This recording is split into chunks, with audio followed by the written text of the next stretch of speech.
They're trying to whack-a-mole, and they just can't do it because they can't whack-a-mole distribution channels when you're the distribution channel and you have multiple vehicles to put your information out there, and it's driving them wild. And it's only fueling their totalitarian streak and making them more frustrated that they can't stop you from speaking. Not only are our civil liberties at risk from opportunists who are going to try to whittle them away, but our ability to speak freely in the new public space, which is social media, it's the new town square. The town square used to be literally a town square where you'd walk into the town square in the Revolutionary era and you go out and you'd say, hey, this is how I feel about this. And you'd get on your soapbox and people would listen. That soapbox now is Twitter, Facebook, TikTok, Snapchat, Parler, YouTube, Rumble. Well, what if I told you that town square is shrinking because people with voices that don't conform to the media unprincipled narrative I just roundly debunked, they're not principled people. What if I told you those people were being kicked off? What if I told you the biggest voice in the whole thing was banned? Did you see this article at The Blaze? It'll be up in the show notes. You probably, I don't know if you missed this in all the chaos yesterday, but do you know Twitter locked President Trump's account for 12 hours and says it may suspend him permanently? Facebook has blocked him for 24 hours. Facebook and YouTube are also deleting videos from the president about the rioting. Ladies and gentlemen, the totalitarianism is real. It's right here, right now. It's incentivized by media totalitarians, and it's getting worse. This is not a joke. These are not principled people, ladies and gentlemen. The president put out a speech yesterday. You can agree or disagree with the content, but asked people to, quote, go home. Put out another tweet telling them that the Capitol Police that they are on our side here. Twitter apparently didn't like that. So Twitter shut down the town square, Chinese Communist Party, Soviet Union style, because that's who they are.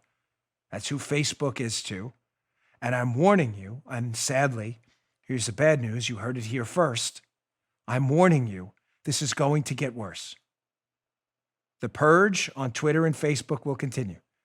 I am actively involved, as you know, with an alternative platform, Parler. That's Parler, by the way, not LOR. I strongly suggest you set up an account. You may find yourself a man without a social media soapbox or island if you don't. I am an investor there, disclosure, but I did it for ideological reasons. It wasn't about the money. I didn't even have any idea the company was going to be worth anything when I got involved. This is going to get worse. You are going to find yourself platform free really soon. Why is the media terrified? Why is the media's obvious totalitarian streak in conjunction with liberals who've always been totalitarians? That's what they are. Why is it coming out now? Well, ladies and gentlemen, it's because they're losing control of the town square. The town square, again, if we could use an old Revolutionary era analogy, was exactly that, a square in the middle of town where you'd go out, you'd stand on your soapbox, and you'd say, hear ye, and say what you wanted to say. The new way to get your message out now, of course, which is democratize the ability to speak to people by the thousands, is social media. For people like me, by the millions. I don't need a distribution channel anymore. Please, follow. This is an important part. I'm going to get to this Washington Times article in a minute, which will be in my show notes. It's a very important article. I want you to be clear what's driving the media crazy and is increasing. They're already growing and being fertilized by the day, totalitarian streak.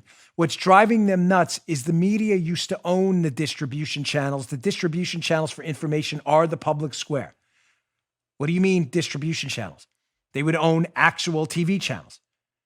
In the 60s and 70s, Joe agrees, a little older than me. If Cronkite, Brokaw,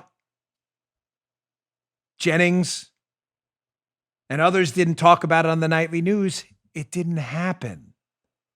Bingo. Oh, it happened, right? But you just didn't know about it.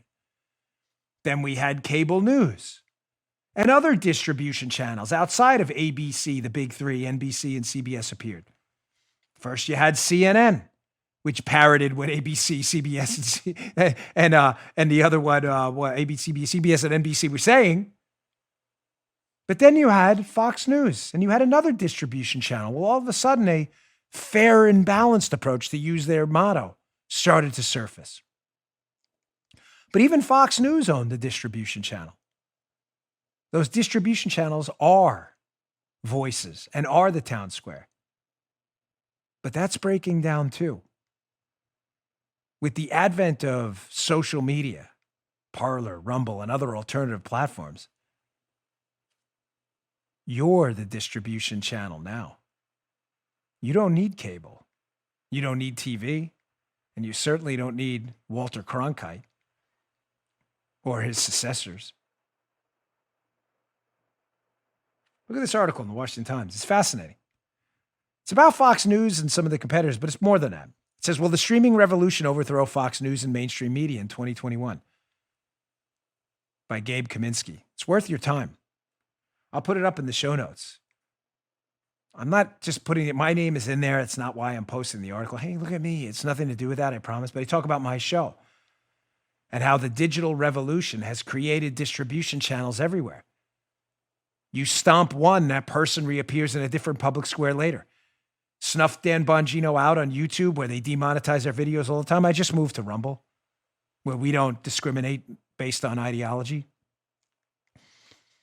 Reduce my distribution on Facebook. I'll put the videos on Rumble. Reduce my distribution on Twitter. I'll just put my information on Parler. They're trying to whack-a-mole and they just can't do it. Because they can't whack-a-mole distribution channels when you're the distribution channel and you have multiple vehicles to put your information out there. And it's driving them wild. And it's only fueling their totalitarian streak and making them more frustrated that they can't stop you from speaking. You just heard Dan Bongino.